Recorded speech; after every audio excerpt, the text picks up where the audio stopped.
النهاردة إن شاء الله هنحكي حكاية جديدة، لكن قبل ما نبدأ الكلام هنصلي على خير الأنام سيدنا محمد عليه أفضل الصلاة والسلام. حكايتنا النهاردة عن السيدة خديجة بنت خويلد أم المؤمنين وأولى زوجات الرسول صلى الله عليه وسلم، وأم كل أولاده ما عدا ابنه إبراهيم. عاشت خديجة مع النبي الفترة اللي قبل البعثة، وكانت حاسة إن زوجها هيكون ليه شأن عظيم. السيدة خديجة اتولدت في مكة قبل مولد الرسول ب15 سنة، ونشأت في بيت عز وجاه وإيمان وطهارة. اتسمت واتعرفت بالطهرة قبل الإسلام، وكانت بتروح كتير لابن عمها ورقة بن نوفل، بتحكيله عن اللي بتشوفه في منامها، وبتحكيله عن هواجسها وأحاسيسها. والسيدة خديجة لما بلغت سن الزواج كانت محط أنظار كل شباب قريش وأشراف العرب، لأنها كانت فتاة راجحة العقل كريمة الأصل، وكمان كانت من أعرق بيوت قريش. واتجوزت السيدة خديجة من واحد اسمه أبو هالة التميمي، عاشت معاه مدة مش طويلة وجابت منه ولدين، هند وهالة، ومات وساب لها ثروة كبيرة. وبعد منه اتجوزت من واحد اسمه عطيق المخزومي، وخلفت منه بنت وسمتها هند. وبعد موت جوزها التاني رفضت السيدة خديجة الزواج لحد ما بلغت من العمر 40 سنة، وده لأنها كانت مش بتقبل بأي حد يتقدم لها.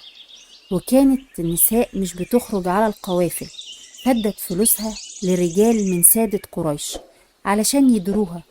وكان منهم اللي بيدعي إن مالها اتسرق أو إن بضاعتها مش كويسة فما اتباعتش بالسعر اللي هي متوقعاه، لحد ما شاروا عليها بمحمد، وكان معروف بأمانته وصدقه وكرم أخلاقه. فبعتت ليه وعرضت عليه إنه يخرج في قافلة تجارة من بتوعها رايحة الشام، وقالوا إن أبو طالب عمه هو اللي أشار عليه بالعمل في تجارة خديجة، وقال له: أنا رجل لا مال لي وقد اشتد الزمان علينا، ودي قافلة قومك هتخرج للشام، وخديجة بنت خويلد بتبعت رجال من قومك في القوافل بتاعتها، فلو رحت لها وعرضت نفسك عليها هتوافق على طول. ووصل لخديجة الكلام اللي دار ما بين أبو طالب والرسول، فبعتت ليه وقالت له: أنا هديك ضعف ما بدي لأي راجل عندي من قومك. فقال له عمه: هذا رزق ساقه الله إليك. وخرج فعلا النبي مع غلام خديجة وكان اسمه ميسرة، ووصته خديجة إنه ما يفارقهوش أبدا ويكون في خدمته وما يخالفش ليه أمر، ويراقب كل أحواله وتصرفاته. وفعلا ميسرة عمل كده، وكان مع النبي منين ما يروح. وقرب ما النبي قرب من الشام نزلوا كلهم من القافلة علشان يرتاحوا، فكل واحد استظل بظل شجرة، وكان النبي اختار شجرة قعد تحتها. فكان في راهب اسمه بحيرة كان في صومعته، أول ما بص لقى النبي قاعد تحت الشجرة دي نزل من صومعته جري وراح يتأمل في النبي ويتفحص فيه وفي ملامحه. فشافه ميسرة فراح يدافع عن النبي ويقول له: انت بتبص فيه كده ليه؟ انت عايز منه ايه؟ وقعد يبعده عنه. فقال له الراهب انه عايز يشوف صفاته. فقال له ميسرة: وانت ايه دخلك بصفاته؟ قال له: والله في كتابنا في التوراة والإنجيل الشجرة دي منزلش تحتها حد إلا نبي. وقال الراهب لميسرة: أفي عينيه حمرة؟ قال له ميسرة: أيوة، حمرة لا تفارقه أبدا.